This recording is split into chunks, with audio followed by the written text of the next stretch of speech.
Hi, this is Peter at Japanese Language Tools, and I'm going to give you a basic introduction to using the dictionaries on your JLT Axum. So this is the X51V. First thing you're going to do is start up the dictionary program. You go to the Start menu by tapping Start, or if it says something else here, just tap whatever it says right here. Tap EB Pocket, the name of the dictionary program, and that will start the dictionary program. And here we see the dictionary system. A couple of things to look at. First, this is the search box. Whatever you want to look for, you enter it in this box. You'll tap this button, Find, to initiate the search. You can change the search type, and you'll find more information about different search types in the written directions. Right now we're going to stick with Begin. That's the most useful and type and what you'll use most of the time. The other thing is you're going to choose your dictionary. Edict is the dictionary that you're going to use most of the time. You can look up a Japanese word or an English word in Edict. So that's very useful. Eijiro is a huge and slightly more complicated dictionary. It's only English to Japanese, so you can only enter an English word in the search box for Eijiro. If you enter Japanese, it's not going to find anything. Waeijiro is the companion to Eijiro. Waeijiro is Japanese to English, so you can only enter Japanese words in the search box there. Kanji-Dic is a dictionary of individual kanji, so you can only enter a single individual kanji in the search box. You could also search by pronunciation, actually, so you could enter how a kanji is pronounced to find that. There are other ways of using it as well. Again, please look at the written documentation for more detail. But most of the time, you're just going to choose Edict. And again, if you've chosen that the last time, that's going to be right there. You don't have to keep changing that every time you enter a word. So, tap in the search box to put the cursor there. We don't want to look up what's there already, so we're going to backspace. If you want to look up an English word, again, tap this middle button here to put the keyboard in English mode and enter the word you want to find. Let's enter O-H-O-T, hot. Okay. Now you'll see the screen is divided into two parts. The top part is a list of results. The bottom part is the full text of the results. So it's got a bunch of special meanings there. Let's just go to plain old simple hot. Okay.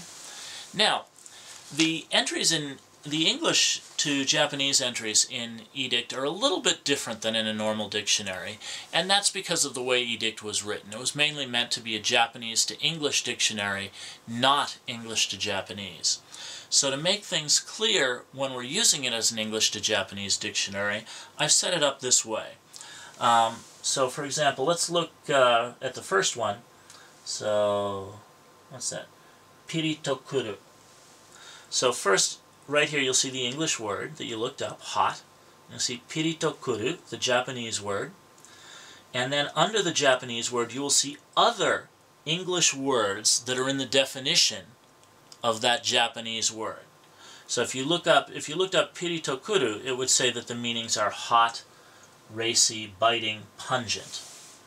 The reason I've left these other words there is a word like hot can have several different meanings.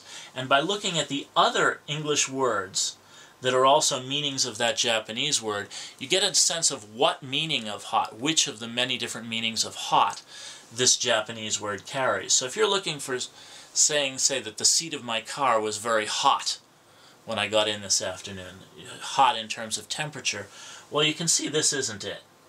Again, the next one, piri-piri, again, not quite. Burning the tongue, yeah, that could fit. That's spicy. It's not talking about temperature, though. Hotto, well, it doesn't say anything else there. There's no other English word. So the only English definition of hotto is hot. So that probably carries the right meaning. In this case, I happen to know that it does. And here, look at the one at the bottom there. It's a word that's written in kanji, so it has the kanji, and then it gives you the pronunciation, atsui. And the other English word that means is warm. So atsui means warm or hot. Well, so you know that atsui means hot in terms of temperature. That's the word you want. You'll get used to that very quickly. It's very easy to look at the different English words and get a very good sense of what that Japanese word really means. And that'll keep you from using the wrong word in the wrong place. So, that's the basics. One other thing. You can also look up Japanese words in here.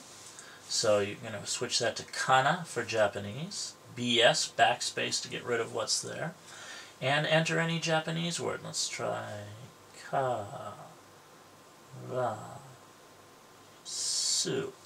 The exact mechanics of how to use the text entry system I'm going to cover in another video. But for now, so we can do that, that's going to find all the words whose pronunciations start with karasu. And again, you can see that. You can move this, it's a little hard to grab, but you can move this line up and down and change the proportions.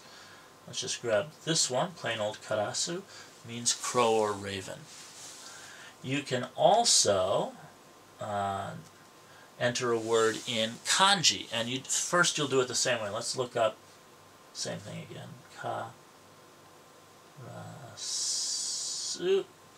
When I push this henko button at the bottom, it'll change it to how the Axum thinks that should be written. And here, it's giving me the kanji I want. But if that weren't what I wanted, I would just touch henko again, and it'll give a list of all the different ways that could be written. And I can choose from those to find the one I want. And then obviously just hit find to search for it. So that's how to use the dictionary. Again, there are a lot more things you can do with this. It's a much more powerful program than just what I've shown you, but this is good for getting started. Now you know how to look up English and Japanese words. And please look at the written, once you're comfortable with this, look at the written instructions and try to start using some of the more powerful features of the program, and I think you'll be very pleased with it. Well, thank you for watching.